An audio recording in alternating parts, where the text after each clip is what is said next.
The broadcast is now starting. All attendees are in listen-only mode. All right, hello everyone. I think we're ready to get started. My name is Joe Invick. I'm the head of Clean Energy Finance at Retech Advisors, and together with my colleague Holt Mountcastle, who's with us on the line today, I run the Financial Allies Network within the Better Buildings Challenge. I'd like to welcome you all to the April edition of the Better Buildings webinar series. In this series, we profile the best practices of Better Buildings Challenge and Alliance partners and other organizations working to improve energy efficiency in buildings. So today, I'm very excited to say we're going to be discussing a topic that's near and dear to my heart, and that is energy efficiency as a service, a relatively new but increasingly popular structure that's been used to implement energy efficiency projects ranging from multi-million-dollar retrofits across the portfolios of Fortune 500 companies to smaller scale projects in stores, offices, schools, nonprofits, and many other building types. We're very lucky to have two of the leading efficiency as a service providers with us today, as well as a very successful customer of efficiency as a service who has used this model to implement energy upgrades in their facilities. So we're going to get both the provider and the customer perspective today. So before we get started, a quick logistical note. I want to remind you that we will do Q&A at the end of the hour. So please send in questions through the chat box on your webinar screen throughout the webinar, and we'll try to get to as many of those as we can. If your question is for a specific speaker, please note that person in your question. And also the session will be archived and posted to the web for your reference, so no need to take furious notes. Megan, if you go to the next slide.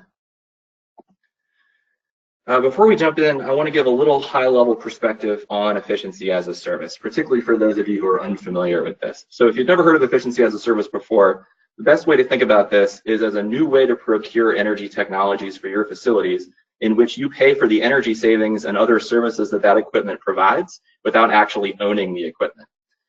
So I go to a lot of energy finance conferences, and I would say that efficiency as a service is one of the hottest topics at just about all of them, but also one of the most misunderstood topics. And I think there's a good reason for all of this interest. The as a service revolution, as some have called it, is in full swing across the economy. I mean, think about all the products that companies and consumers are using without actually owning them. So Spotify and Pandora, for example, provide music as a service in which you can listen without purchasing.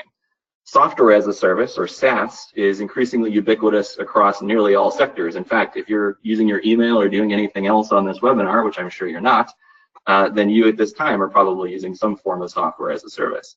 We're even moving towards transportation as a service as more consumers are choosing not to buy cars and instead using services like Uber and Lyft. So clearly there's a fundamental transition underway here in certain parts of the economy, and it's not surprising, maybe even inevitable, that a similar model would be applied to energy technologies in buildings.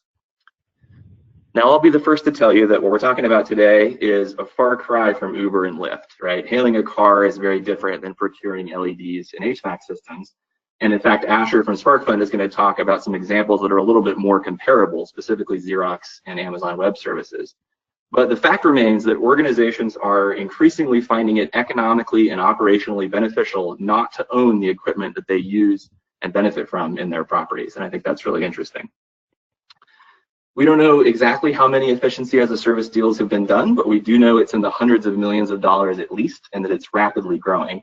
And because of that increased interest in this mechanism, the Department of Energy has put together an efficiency as a service toolkit, which highlights successful examples of this model being applied around the country, and which we are very excited to unveil today.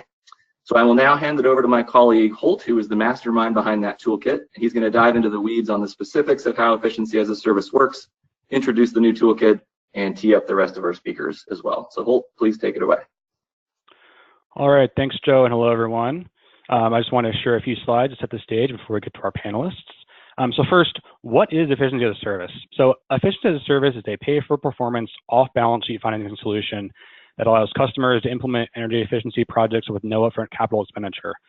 So it's based on one core premise. Rather than financing your energy efficiency equipment, so getting a loan with an interest rate attached, efficiency as a service allows you to pay a third party for the service of energy savings. So some of the key attributes of the model are third-party ownership of equipment. So much like a PPA for renewable energy, the customer doesn't actually own the equipment. Outsourced equipment installation, performance, and maintenance. So it's truly a services contract, and that the provider is typically responsible for many aspects of a project success. Off-balance sheet treatment. So this does not constitute a guidance. but most often the model is designed to be off of the company's balance sheet, which can be beneficial if it has a heavy debt load or debt limits in place. And it's a simple, repeatable structure. So we've often seen this model applied initially to a small number of buildings and then scaled up across a portfolio. So our presenters will speak a little more to these attributes during their presentations. Market information is a little sparse as it's not centrally tracked. The Better Buildings Financial Allies have done a little over $325 million in financing for Efficiency as a Service, but the actual market is likely much larger than this, and the model is getting significant penetration across sectors. Navigator Research actually released a report a few years ago in which they expect the energy as a service market to reach $221 billion by 2026. So while this is a little broader than what we're talking about here, it really underscores the potential for growth of the model. So next slide, please. So while Efficiency as a Service is the most broad term for what we're talking about here, you'll also hear it called by many other names like an ESA, which can either be defined as an energy services agreement or an efficiency services agreement, an energy subscription, a services contract, lighting as a service, and potentially others. So this is partly semantics, but partially because some of these models are actually a little different in practice, and oftentimes providers have different names for their offerings. So in a little while, we'll hear about Metris and SparkFund's offerings, which are two different versions of the model, but both fall under the same umbrella of Efficiency as a Service. So next slide. So to help building owners in the general market better understand how Efficiency as a Service works, and to highlight some of the different flavors and use, we have developed the Efficiency as a Service Toolkit, which you can find on the Better Building Solutions Center at the link below or just searching for it on the site. So in the toolkit is an overview fact sheet where you can find more information about the model and how it works, and then a collection of case studies from our Better Buildings Financial Allies. So we have case studies from Illumia, City, Metrus, Adaptive, and SparkFund that all showcase how these companies have structured Efficiency as a Service deals with a range of customers from large and small commercial office, healthcare, education, and others with project sizes ranging from tens of millions of dollars to much smaller deal sizes. So we're really excited to share this with the market and hope all of you can take a few minutes to go and check it out. So we understand that if you're new to the concept, this can be a little confusing. So we hope that this toolkit can demystify how Efficiency as a Service works, so you can potentially take advantage of it in your facilities. So next slide. All right, so I'm really excited to announce our upcoming panelists here. So first, we have Bob Hinkle, President and CEO of Metris Energy. Bob established Metris in 2009 and created the Efficiency Services Agreement that the company uses to finance large-scale efficiency retrofit projects. Bob has more than 20 years of experience in the energy industry and has developed and implemented large-scale energy projects and programs for utilities, energy end users, government agencies, and international donors. The next up is Asher Burg. Asher is the Chief Revenue Officer at SparkFund, where he's responsible for SparkFund's go-to-market strategy, sales, and customer success. He has over 15 years of energy experience, having led leadership positions at O-Power and PG&E. And then finally, we have Rick Braam. So Rick joined the leadership team at Bristol Hospital as CFO in August of 2017. In his role as CFO, Rick has oversight of all accounting and finance functions, information technology, revenue cycle, and materials management. Rick has over 34 years of experience in the healthcare industry and is also an 8-year veteran of the United States Air Force. All right, so with that, Bob, take it away. Great. Well, thanks, Holt, and thanks to the Better Buildings Challenge program for the opportunity to speak here today. Metris was one of the first Better Buildings Challenge partners back in 2011 when it was first started up, and we're proud to see all that the program has accomplished over the years, and happy to dig in and talk today about Efficiency as a Service. Maybe go on to the first slide. So just in terms of some quick background on Metris, we are a developer, financer, and an owner of large-scale energy and water efficiency retrofit projects. We target projects primarily in the private, commercial, industrial, and manufacturing space, but also for major institutional customers, hospitals, higher education. And we're delivering Efficiency as a Service through our Efficiency Service Agreement, or ESA, whereby we're funding 100% of the upfront cost of a project. We do that in part with our own equity and in part with outside debt. We work with a range of different debt providers to get to that 100% financing.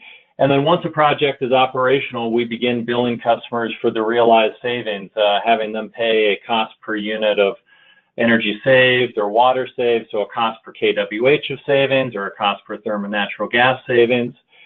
We are also partnering with leading energy service companies and contractors that we engage on behalf of our customers to design, construct, and implement projects. And then once they're operational, to perform maintenance and monitoring services throughout the efficiency service agreement term. In terms of our current portfolio, we now have operational projects in 23 different states, ranging from Hawaii to New Hampshire. And those projects are saving over 1 billion kilowatt hours. And really just thinking about the growth of efficiency as a service and the type of technologies that are covered, if you look at our portfolio, there's more than 30 different distinct types of energy and water efficiency upgrades that are within our projects, and over 100 different types of equipment manufacturers and other assets that are involved in our projects. So delivering efficiency as a service is really a broad area, capturing both electric, mechanical, energy upgrades, as well as water services for customers. Next slide. Holt gave a nice overview of efficiency as a service, so I probably don't need to cover too much of it. Obviously, the key elements of third-party ownership, 100% financing of both energy and water efficiency assets. Maybe a couple other added elements to include are that under efficiency as a service agreements, you typically see ongoing services in the form of maintenance and monitoring that are provided and included in that cost per unit of energy saved that a customer is paying. You also, since really the basis of an efficiency as a service contract should be about delivering savings, you should have a provider that's agnostic in terms of the equipment or the technology that's involved. It's not so much about selling a certain type of chiller or a certain type of light. It's more about delivering the kWh savings from those assets. And it should also be technology agnostic and more about selling savings than a software or equipment-based solution. And since the contract is based on the delivery of savings, payments should be denominated in a cost per unit of the service or savings that you're delivering on the energy or water basis. And just by the nature of ongoing monitoring and measurement of the savings, during each year of the service agreement term or each quarter, during really each billing period, you should be seeing those savings payments that a customer is paying to the service provider go up and down. And fundamentally, that's what we see as efficiency as a service at Metris under our ESA. I can move on to the next slide. Just a little bit more about, Holt mentioned efficiency as a service. It is somewhat new to the energy efficiency industry, but it's really based on two very well proven contracting vehicles in the energy world. So power purchase agreements, which have been in use for several decades, initially to develop large central power stations all over the world, and then over the last 10 years or so to develop smaller scale renewable energy projects, particularly solar PV. There's also elements of traditional performance contracting where you have a turnkey engineering, procurement, construction solution up front, along with some ongoing maintenance and monitoring. All of those elements are present in an ESA, and you have the 100% financing, third-party ownership, pay for performance. A lot of those elements are being borrowed from a power purchase agreement. And then the integrated technical services and ongoing measurement borrowed from traditional performance contracting to really give a more enhanced way to implement energy efficiency, where energy demand side savings start to get valued in the same way that energy supply side options, where customers are looking at procuring energy, they should start to think the same way about how they're procuring energy savings. And since you have a third-party owner of the assets, you have a service provider that is demonstrating control in terms of paying for, implementing, and then paying for ongoing services, as well as having variable payments based on the delivery of actual savings. An ESA is something that should be off balance sheet for a customer, meaning that payments that they make to a service provider are not CapEx payments, they're operating expense payments, in many ways very analogous to how they view and pay their traditional energy utility bill. Moving on to the next slide. This gives a little bit of an overview of the two key contracts that are part of each project. So there's an efficiency service agreement between Metris and the customer. That ESA has a master set of terms and conditions that apply to the first site that we do a project with the customer at, but they also carry over and are repeatable to multiple sites where we work with the same customer but at different locations. So you have a standardized set of terms and conditions under the ESA. And then what changes from project to project is a set of exhibits where you detail the specifics of the work that's going to be done at an individual site, so that we have a specific exhibit for the type of equipment that's going to be installed, a specific exhibit for the measurement and verification calculations that are going to be done during the agreement, as well as the cost per unit of energy saved that the customer is paying. In parallel and simultaneously, we sign an agreement with an ESCO or a contractor that covers the technical side of the project, the upfront construction and design, but the ongoing maintenance and monitoring as well. So those are really the key contracts that you see as part of each project. And again, we have very standardized, repeatable contracts, which is essential to really rolling this out across a customer's facility. Moving to the next slide. The benefits from efficiency as a service, I think, can be probably put in two main buckets. So on the financial side, there's no capital outlay. Customers are able to utilize their scarce capital expenditure funds to invest in their core business. Since the ESA is off balance sheet, there's preservation of debt capacity, again, for focus in a customer's core business area. As part of each project, we're pricing the cost per unit of energy saved at a level that's below what a customer would otherwise pay their utility. So customers on all projects are cash flow positive. And since there's measurement and verification of the actual savings during each year and billing period of the ESA, it's a pay for performance for the de-risked projects for customers. On the operational side, a lot of the benefits, I think, just highlight that there are impactful benefits for customers from upgrading key energy consuming equipment that touch on resiliency, reliability, efficiency of building operations. Some of that happens just from having new equipment with higher efficiency. Some of that also happens under an ESA because there's ongoing monitoring of the equipment and ongoing maintenance that's above and beyond what a customer would typically do. And maybe one last point is just that efficiency as a service in our ESA is different than traditional financing in that it's more than a single point in time financing, where under an ESA, and we've done this with several customers, where we'll finance a project for them in 1 year that maybe includes lights, a new chiller, and some control systems, and then 2 or 3 years later, there'll be some technology advances. Maybe their facility will present itself to have some other savings opportunities. We'll identify those, fund them at that later period, and roll them into the original contract, and then just start billing the customer for the realized savings from the new measures. So it makes it so that this is, again, more than a single point in time solution. It's more of an ongoing energy efficiency procurement program for customers. You can move to the next slide. We cast a pretty wide net in terms of the type of work we're doing. We've had projects where we've financed deals that have only 1 or 2 efficiency upgrades, and we've had projects where we've financed almost 20 different types of efficiency upgrades. Often we're bundling together shorter payback period measures like lighting and controls with longer payback period items on the mechanical side to get to those deeper energy savings retrofits. Typical projects for us are in the $1 to $10 million range. We've done projects that are below $1 million, and we've done several that are above $10 million, but generally it's in that $1 to $10 million range. And the term of the ESA is very tied to the weighted average payback on a project. Our shortest ESA is actually 4 years. Our longest is currently 15 years, although maybe speaking to a little bit of that evolution in the market that Joe and Holt were talking about, a lot of our financing partners, particularly on the debt side, seeing the performance of our projects over the last decade, are getting more and more comfortable with going out for longer term. So we're starting to price some deals that are going out 20 years for certain types of customers and certain types of assets. You can go to the next slide.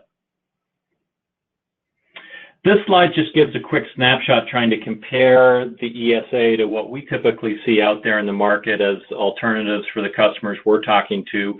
We probably don't see a lot of deals where we're bumping into PACE. That's usually a different type of customer, but we do see that out there. So lease, property assessed clean energy, and then traditional cash.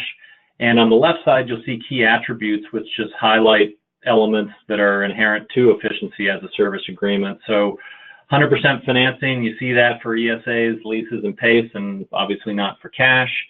Off balance sheet and pay for performance are really aspects that are unique to the ESA. Ongoing maintenance, primarily that's something you see rolled into an ESA. You can see it on a lease, but not always. Ability to add new efficiency upgrades as they emerge over time, that's very unique to an ESA. And then terms, roughly similar, could probably have the ESA here saying 5 to 20 years.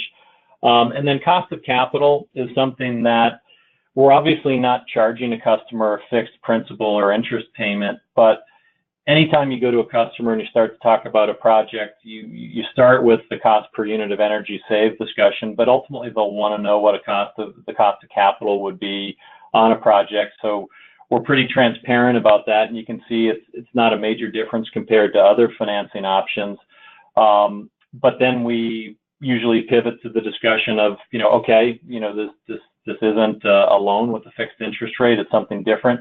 And we talk about the benefits of why efficiency as a service is something that can help them scale their, whether they're thinking about facility upgrades or maybe a broader sustainability plan, how we can help them do more and do it faster. Next slide. In the spirit of time, I'll be pretty quick here. I think the overarching point is that the development cycle of an efficiency as a service project is no different than your traditional energy efficiency project. There's the two-stage audits, a preliminary and then a detailed assessment. While the technical work is going on, Metris is typically working with the customer, their finance and legal team, getting work done in parallel, so that you really shouldn't see a longer development cycle from an ESA deal. And as we've seen for repeat projects for customers, we think we can actually accelerate and shorten the process as we move from project to project and phase to phase. Finishing out here with the next slide and just talking about a couple quick case studies. Talking about speed of implementation, this $70 million program that we've done with a Fortune 100 technology customer is something that's largely been done in a 2-year span. So a rapid rollout, and as you can see, it's a different type of bundling that we're doing that we think is pretty unique and innovative here, where typically you bundle together at a single site a long payback measure with a short payback measure. Here we're taking the same project, essentially lighting and BMS systems, and doing it across thousands of miles, where this program has 40 sites, covers 20 different states, and you have the same LED lighting project, and you do it in a higher energy cost area, and you couple that with a site in a lower cost part of the country, and then a customer is able to get more done rather than just do the project in the higher cost energy state and leave the longer payback one in the lower cost energy region undone. So that's something that we've seen a lot of growth on. Next slide, maybe you can just pass because it's a nice picture, and I'll leave Rick to talk about Bristol. But I'll close out with BAE Systems, who the Fortune 100 customer is one of our more recent customers. BAE Systems was actually Metris's first customer 10 years ago, and we've developed 6 projects with them covering 3 different states, a wide range of upgrades.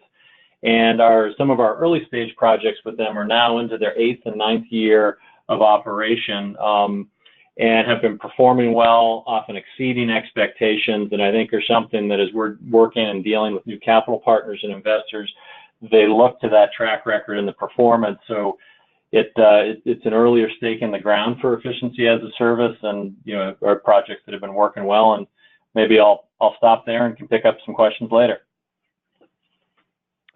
All right, thanks so much, Bob. A quick reminder for everyone to send in questions that you may have throughout the webinar in your chat box. We're collecting those for the Q&A period at the end. So next, let's hear from Asher Burg at SparkFund. So Asher, take it away. Great, thanks so much. So I'm going to spend some time talking about subscription, which is a flavor of as a service, slightly different than an ESA, and I'll talk about some differences, but we're seeing a really sort of proliferation of these various flavors and models out in the market under this new concept. So SparkFund was founded in 2013 with a singular focus to help CNI and MUSH customers do more energy projects faster and with fewer resources. Today, we have over 500 customers in 2 countries across 43 states, and our product is called Technology Subscription. Joe talked about subscription in our lives at the beginning, and I would agree that it's really becoming ubiquitous. We're all, let's go to the next slide. We're all familiar with how Lyft, Uber, and Netflix have changed our personal lives. However, subscription has also transformed our professional lives. Take, for example, Xerox or Amazon Web Services. Every organization used to allocate capital and build a team around running their own services. Now they subscribe to Amazon Web Services. It's such a better option that even the NSA has moved to the cloud. The same logic of the subscription can be applied to energy systems. Just as AWS owns, maintains, upgrades, and guarantees 99% uptime of servers, SparkFund owns, maintains, replaces, and guarantees uptime of energy systems. Next slide.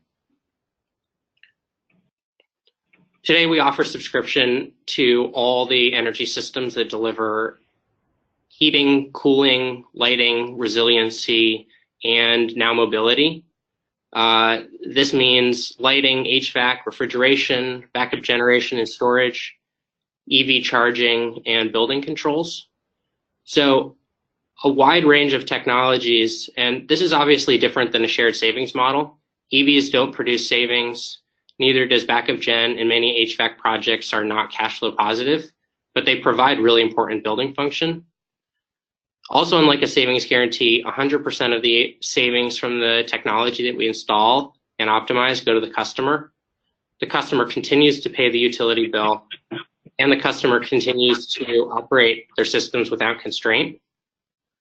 Therefore, energy savings is an important benefit, but only one of the benefits. Let's go to the next slide. So I know that this webinar is around financing, and that's an important part of what we do, but it's really only a piece. So in addition to securing capital for a typical project, a customer needs to navigate vendor selection, technology selection, procurement, installation management, emergency repairs, how they're going to deal with ongoing service and maintenance. What about how they're going to optimize the assets over time, integrate with IoT, monitor. SparkFund pulls all of that together and offers the customer a turnkey package through subscription. This is really challenging for a customer to navigate because it is a fragmented ecosystem. I'm always amazed when I see, an OEM that sells to an agent, who sells to a distributor, who sells to an ESCO, who subcontracts their work, and all the margin stacking that ends up going on in it. This is super time consuming for the customer. There's more downside than upside. And ultimately, it's just not the customer's core business. So in order to deliver subscription, SparkFund organizes the market.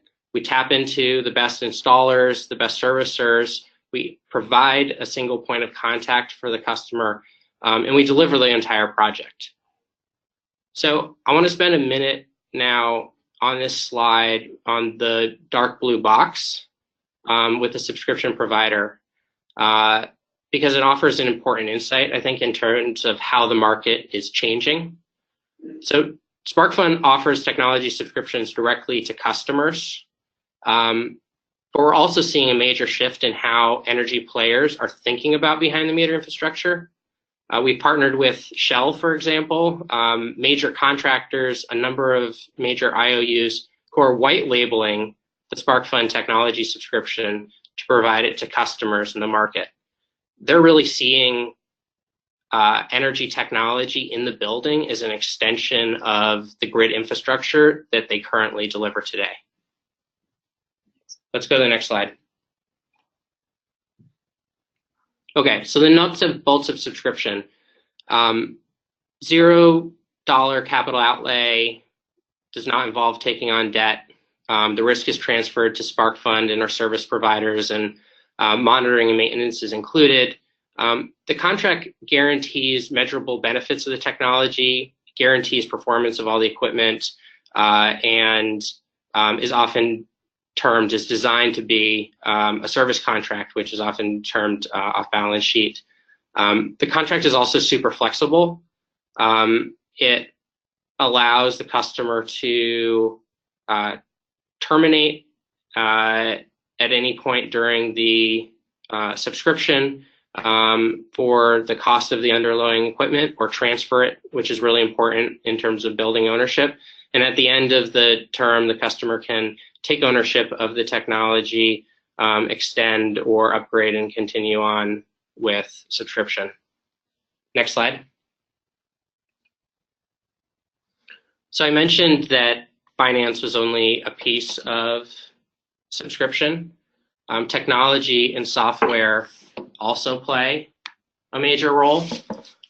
So as part of the customer's experience, they get access to a 24/7 view of their assets. We install monitoring equipment and proactively fix issues, but a customer can see if their equipment is working at all times. Let's go to the next slide. So I've been talking about subscription as one thing, but the reality is that it has 3 different flavors. If you look at that comprehensive column and existing equipment, it's rare that, unless we're talking about a new build, that all technology needs to be replaced at once.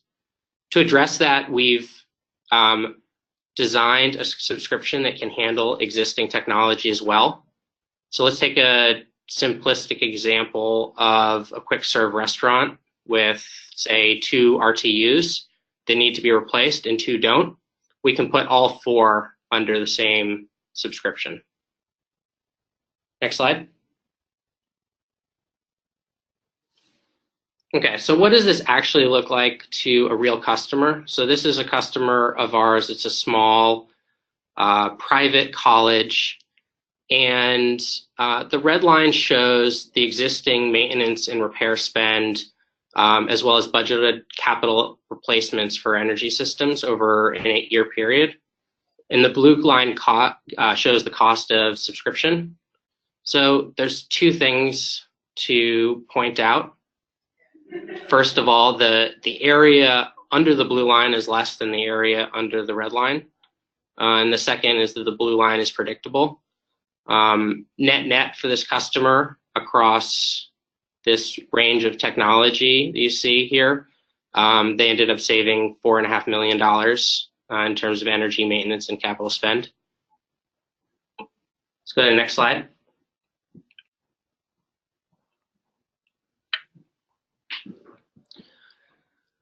So one of the benefits to using a subscription approach as opposed to traditional financing is that it's modular and it's scalable. So Affinity Living is a customer of SparkFund's. It's the one of the top 10 largest assisted living facility or assisted living providers in the country. The first project with them that we did was only $100,000. Our master contract is 3.5 pages, and each addendum is between 2 and 4 pages. So we were able to start small, prove the model. We've now done 35 facilities across technologies for this customer. Next slide. So one interesting thing that I think we've learned and was somewhat surprising is that the adoption of this has really cut across sectors. So retail, hospitality, healthcare. I think this was mentioned at the beginning of the webinar, but it's truly the value proposition of getting better building function at lower cost really resonates sort of across the market. Let's go to the next slide. Okay, so the question is, how does this work? The process starts with data collection and then moves to really determining what systems customer wants to subscribe to. It's across what locations and what technology. We'll then come in and install monitoring and controls on those systems to really understand the health. Immediately at that point, take over responsibility for the performance of those systems, and we'll start optimizing the system performance. We'll take on preventative maintenance and emergency repairs as necessary of that existing equipment, and the equipment that needs to be replaced, we'll replace those underperforming assets and replace them with energy saving and improved technologies. Let's go to the next slide. So really appreciate everybody's time. If you have questions, you can submit it into the chat bot, and look forward to questions at the end of this. All right, thanks so much, Asher. And then finally, let's hear from Rick with Bristol Hospital. Hello, everyone. Next slide, please. There's kind of who I am. I work in healthcare, an industry fixated with having lots of letters after your name. So if we move to the next slide. So Bristol Hospital, we're located in Bristol, Connecticut, home of Otis Elevator and ESPN. The hospital was founded almost 100 years ago, and we still occupy the original building. And if you look at the photograph, at the left-hand side, the lower white building was built in 2002. So we, a typical hospital, we have various buildings, various components of our campus built at various points of time. Building 1, which is the 8-story structure sort of towards the right-hand side of the screen, was opened in 1968, and the air handlers in that building were original when I arrived here in 2017. Upon arrival here and talking with our facility manager, he brought this to my attention. I do have some operation background, and so this all very quickly became concerning to me. We weren't so much strapped in debt here, but we had very limited cash and capital available due to a provider tax in the state of Connecticut. The state, to balance its budget, thought it was a good idea to tax nonprofits, hospitals, and so they were really, the state was really sort of cleaning out all of our free cash flow. And the other challenge we had in putting together any sort of financing, traditional financing to try to replace those air handlers was the fact that 100% of our real estate was mortgaged. So our outstanding debt was really related just to that. Again, the 2002 building, all the other buildings had been long since bought and paid for. But in securing the financing for the 2002 edition, the bondholders put a mortgage on all of our property. And so we were very challenged in being able to do any sort of financing of large capital projects. Next slide, please. So as we looked at doing this ESA with Metris, it was, for us, was a pretty complex transaction because of the number of parties involved. So not just us and Metris were involved, but as Bob had mentioned, Metris puts up their own capital, but also does secure financing. And so we had their lender involved, our ESCO, Train. But again, we had outstanding debt, which had been issued by the Connecticut Health and Education Facilities Authority, or CHEFA. That debt is secured through a bond insurer arrangement, and so they're a party to it all. Everybody had to have their lawyer involved, and the critical issue for us, again, was that mortgage and the ability for Metris and their lender to have some sort of security around the equipment they were putting in place here. Next slide. So it was a pretty complex project for us too. You know, Bob had mentioned the scope that some of these can take on. Our scope of work was 17 pages long.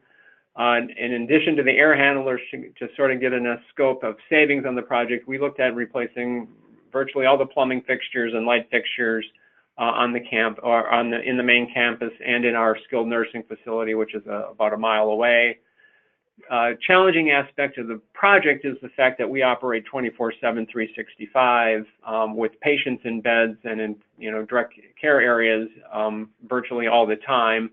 And so that we had parts of the hospital where there was no downtime for the for the train or their subcontractors to actually do the work. And so that was one of the critical elements for us, and wonderful for us. Training the subcontractors really displayed great flexibility.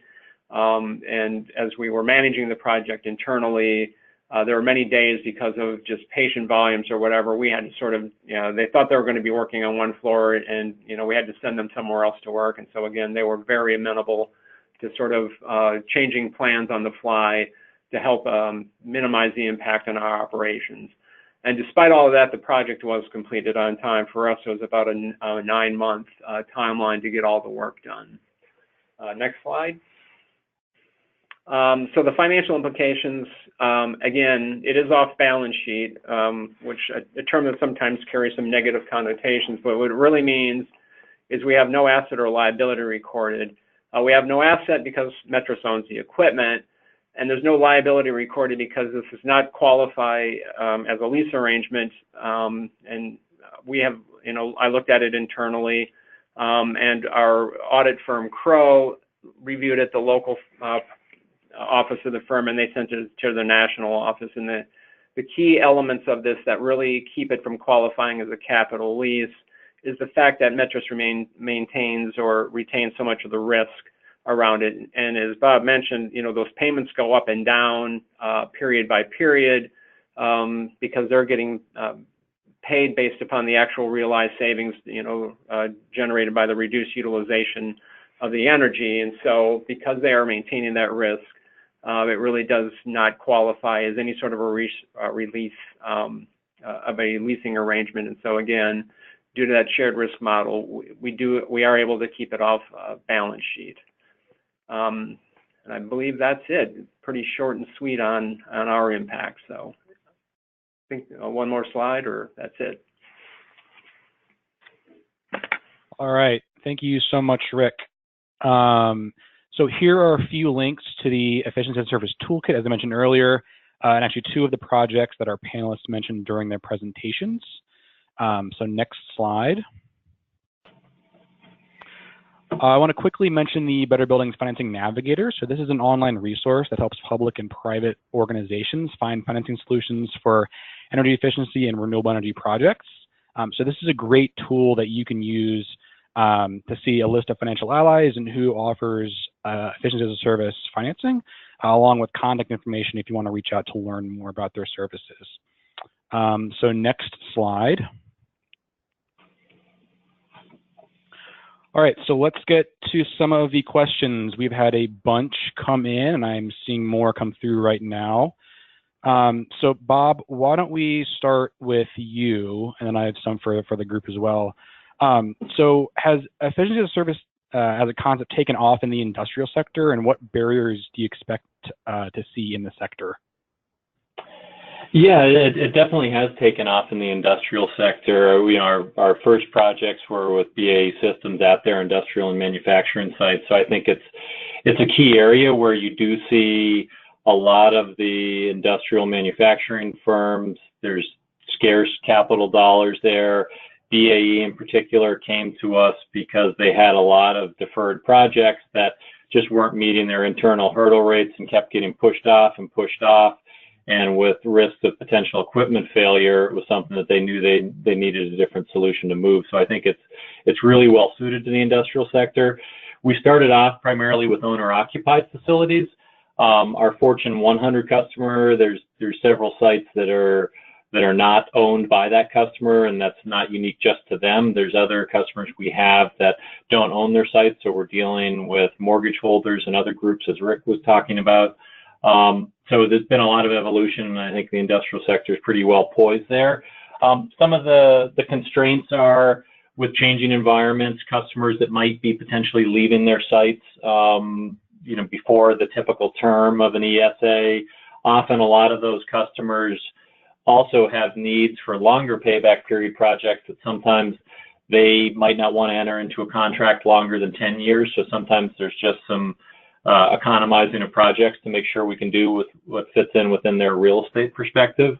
And some of how we address that under our contract is also having different terms where a customer can get out of an agreement if for some reason their real estate situation changes. But those are some of the things we think about on the industrial side. Great, thanks, Bob. This is Joe Invick here again. So we got one question, and I'm glad we did, because it's probably the question I've gotten most frequently about efficiency as a service, and that is, how is this different than traditional energy performance contracting and ESCOs? And I feel like SparkFund and Metris will have slightly different answers to that question, so I'd love for you both to take a crack at that. But how is this different than ESCOs? Sure. You want me to go first? This is Bob. Yeah, go ahead. Sure. Okay. Yeah. So, I would say there's a couple key differences. One, under a traditional performance contract, the customer owns the assets. So under historical, I guess you could say, ESCO model, the ESCO would implement the project. They might provide a performance guarantee, but the assets are on the balance sheet of the customer, and the customer is also taking out either funding, maybe in the form of a lease, or using cash to fund the project. So the performance of the project is divorced and disconnected to actually the payment mechanism, that how the customer is making payments. Typically they're making a hell or high water lease payment, and that is the same regardless of the performance of the contract. The other key item is that under a traditional ESCO performance contract, there is a performance guarantee that, again, is not part of the payment mechanism, but helps backstop the project. And typically that performance guarantee is set at roughly 90% of the expected savings on a project. And that's very conservative in leaving a lot of savings on the table that otherwise could be used to go scope out and fund a bigger project that's generating more energy savings. So under our ESA, Metris underwrites the project to the 100% level of the expected performance. So we're taking, really, if you want to compare it to that traditional performance contracting model, we're taking that first 10% risk and really underwriting it to the expected performance, which is I think, largely changing the way customers are starting to think about performance and how to pay and measure for savings. Yeah, so this is Asher. Just a couple thoughts to add there. In talking with customers in the market, there's a bunch of pain points that customers have experienced with performance contracts. One of the main ones is the flexibility or lack of flexibility with those contracts. They tend to be incredibly complex, burdensome. I've seen versions that are 100 plus pages and really restrict what a customer can do with their space. I think typically also with that comes a fair amount of cost and underlying cost of capital that ends up being really expensive. I think that the final thing I'll add is that with this as a service model that we're talking about here, there's ability to go beyond the typical benefits of performance contracting and into other benefits of building function. I talked about mobility and EVs and EV charging, talked about resiliency, a broader set of attributes and benefits that can be contracted around.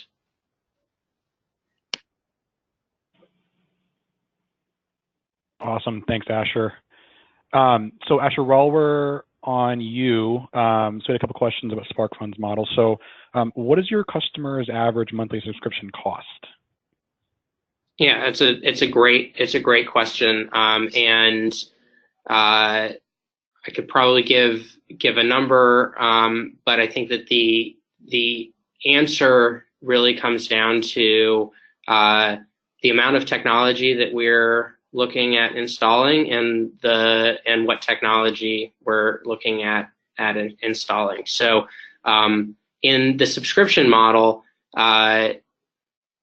take that simple example of 2 RTUs that need to be replaced on the roof and 2 that do not.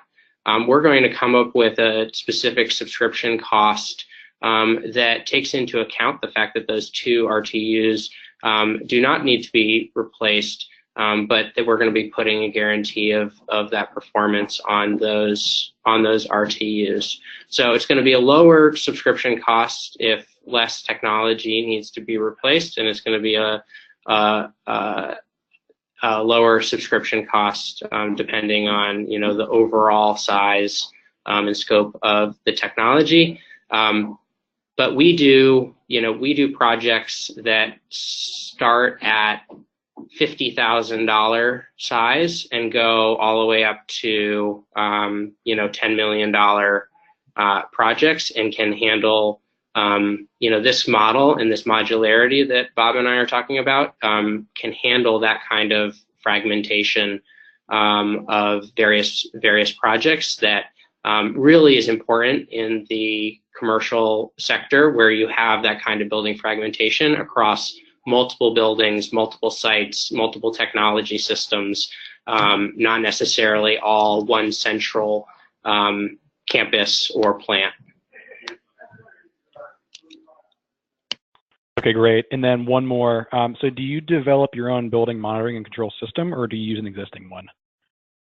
Yeah, so I think one important piece is that we really are technology agnostic. We're looking at delivering the building function and benefits like savings at as an efficient cost as possible. So we use the scale and scope of the projects that we do to get sort of best pricing, but really work with either vendors that the customer prefers or the best price in the market. Got it. Okay, and so then Rick, moving on to you, did any of your debt covenants identify your building as collateral? And if so, were there issues with Metris owning the plumbing and lighting fixtures? It did. And again, anything like that gets attached to the real estate becomes part of the real property, and the debt covenants put a mortgage or on all of our real estate. The concern with the bond insurer was really the party who made waves on it. Wasn't the plumbing and light fixtures, it was all around the air handlers. For Metris and their lender to have proper security, they wanted a lien on the air handlers, and the bond insurer was objecting to that because their argument was if the air handlers were removed, it would be tantamount to shutting us down. My first argument to them is if we didn't replace the 50-year-old air handlers, they would fail and we'd be in the same position. But again, we got through it all really. Bob, Hinkle, and I just really one-on-one kind of went through it and explored alternatives. I would take, our ideas to the bond insurer. He'd mull over them from their capital and in with their lender until we finally got to a solution around a security position that everyone could live with for Metris and their lender. Great. Good stuff, guys. This is Joe again. So another question that's I get pretty commonly and that someone asked here as well is, they said for project design and operational performance, climate change and annual weather variations, and I would add to that changes in occupancy and other behavioral factors, can dramatically change the energy use amounts and patterns. So I know that SparkFund and Metris handle the treatment of energy savings differently. So I'm curious, how do you adjust for changes due to things like climate change, usage patterns, or weather variations? Yeah, this is Bob. I can go first. So part of that gets worked out in the development phase in terms of coming up with the measurement and verification protocols, which are unique to each project. And the protocols vary depending on the types of assets, but for each upgrade, there's some measurement of the underlying performance of the equipment in terms of how the new equipment is going to be performing to the baseline. And then for other parameters, certainly ones that get into some of the areas you're talking about, things like, I mean, I guess in our deals, maybe it's occupancy, it might be more operating hours of a facility. A lot of those items get worked out with the customer up front and then get fixed, just because it's, you know, Metris nor the contractor nor the lender can really take on the business risk in terms of what a customer's facility is doing in terms of its operating hours, whether that goes up or down. So it's a lot of isolation of measures, measurement variables that we can monitor. We take the risk on the performance and the operation and the output of the equipment, but not so much on the customer's underlying business operations, whether their occupancy is going up or down. And then there's baseline and of average patterns for weather. So it's a little bit of a mix of agreeing on variables up front, coming up and determining what everyone agrees is reasonable, and then honing in on the key items to measure so as not to overcomplicate projects and start to try to track data and items that might end up, you know, costing more money than some of the energy savings themselves. Yeah, it's a great question, and I think, you know, similar to Bob, you know, we don't want to be in the business of telling a customer how to run their business or when to operate their hours. So we're taking on the performance risk of the systems and of the business to take on the risk associated with operating hours, et cetera. Would end up being very expensive and would not benefit anybody. So it's really about taking on that performance risk of the systems. I think a difference between our two models is that, you know, we do not lock in operating hours, et cetera, anything like that. We really guaranteeing the underlying function of the systems. That's the updated energy usage, power draw, as well as the output functions. And that model allows us to do that outside of just energy efficiency and cash flow positive projects onto projects that are not cash flow positive or mobility resiliency, because those are still necessary building functions, and those systems also need to be upgraded, replaced one way or another. This is just a better way to do it. Great. And one final high-level question for anybody who'd like to chime in. I know that one of the perennial challenges when it comes to getting energy efficiency done in America's commercial building stock is getting building owners to pay attention to it, right? We know that the project opportunities are there. We know that the capital is there. But the challenge is in getting them connected to the right financing providers or third-party providers of efficiency as a service to actually get these things done. So I'm curious, I know that in both of your cases, you both kind of said to me separately that offering efficiency as a service has kind of unlocked conversations with building owners in a way that other financing mechanisms have not. And I'm curious why you think that is. I mean, what's the one thing about efficiency as a service that is enabling projects to get done that have not historically received financing or been demanded by building owners? So maybe Asher, if you want to take a first crack, and then Bob. Sure. So I think one thing that we're pretty clear on is that at SparkFund is that capital is really only one piece of the puzzle. Financing is only one piece of the puzzle.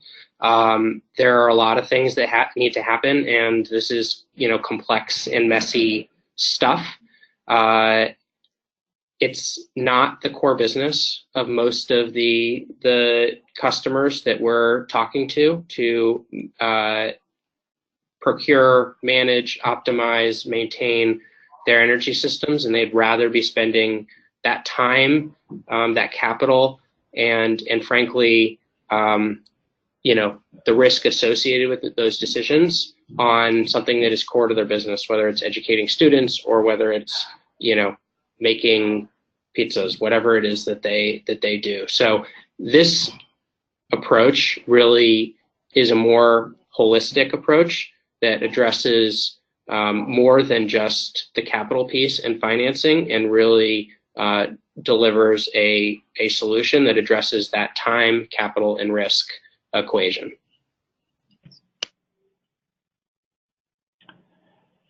Yeah, and I guess on our end, I mean, I think this is something we spend every day thinking about, and it's not easy. It's been tough and a lot of hard work, and we do see it getting better. We have seen a big change, particularly in our business over the last 2 to 3 years in terms of customer acceptance.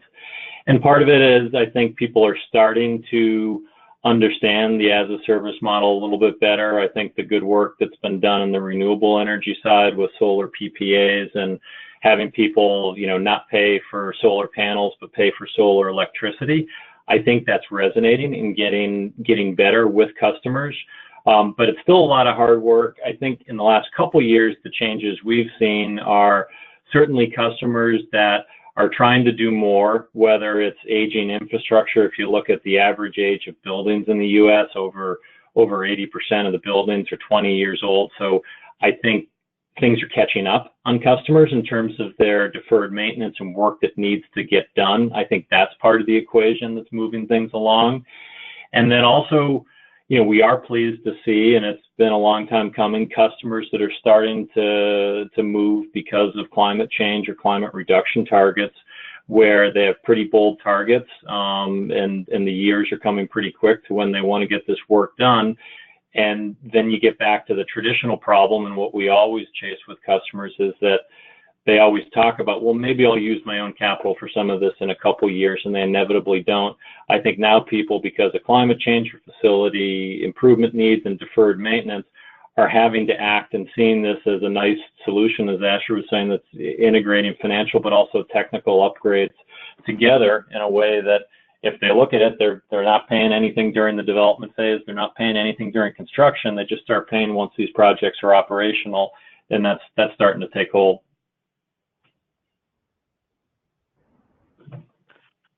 All right, thanks so much, guys. I think that's all the time we have for questions right now. I know we did not get to everyone's questions, so we have a slide at the end with contact information if you'd like to follow up with anyone. So let's go to the next slide. All right, so we hope that you will plan to attend the next Better Buildings webinar, which will happen on Tuesday, June 4th. That webinar is titled Solutions for Small to Medium-Sized Data Centers, Air Management. So this webinar will focus on how small data centers can help air management best practices and see a reduction in infrastructure energy costs. Next slide. All right, the 2019 Summit. So registration is now open for the Better Buildings Summit, which will take place July 10th and 11th here in Arlington, Virginia, which is just inside the DC metro area. Pre-conference activities will take place on July 9th. To find out more information and browse the session agenda, feel free to visit the Better Buildings Solutions Center, which is linked to in this slide, and we hope to see you there. And next slide. And with that, I would like to thank our panelists very much for taking the time to be with us today. Again, feel free to contact anyone listed here with questions directly if we did not get to your question during the Q&A period. If you would like to learn more about the Better Buildings Challenger Alliance, please check out our website, or feel free to contact myself or my colleague Kendall Sanderson directly at the email shown below. I would encourage all of you to follow the Better Buildings Initiative on Twitter for all the latest news and achievements. And you will receive an email notice when the archive of this session is available online, which should be in a couple days. So thank you everyone again for joining, and enjoy the rest of your day. Bye.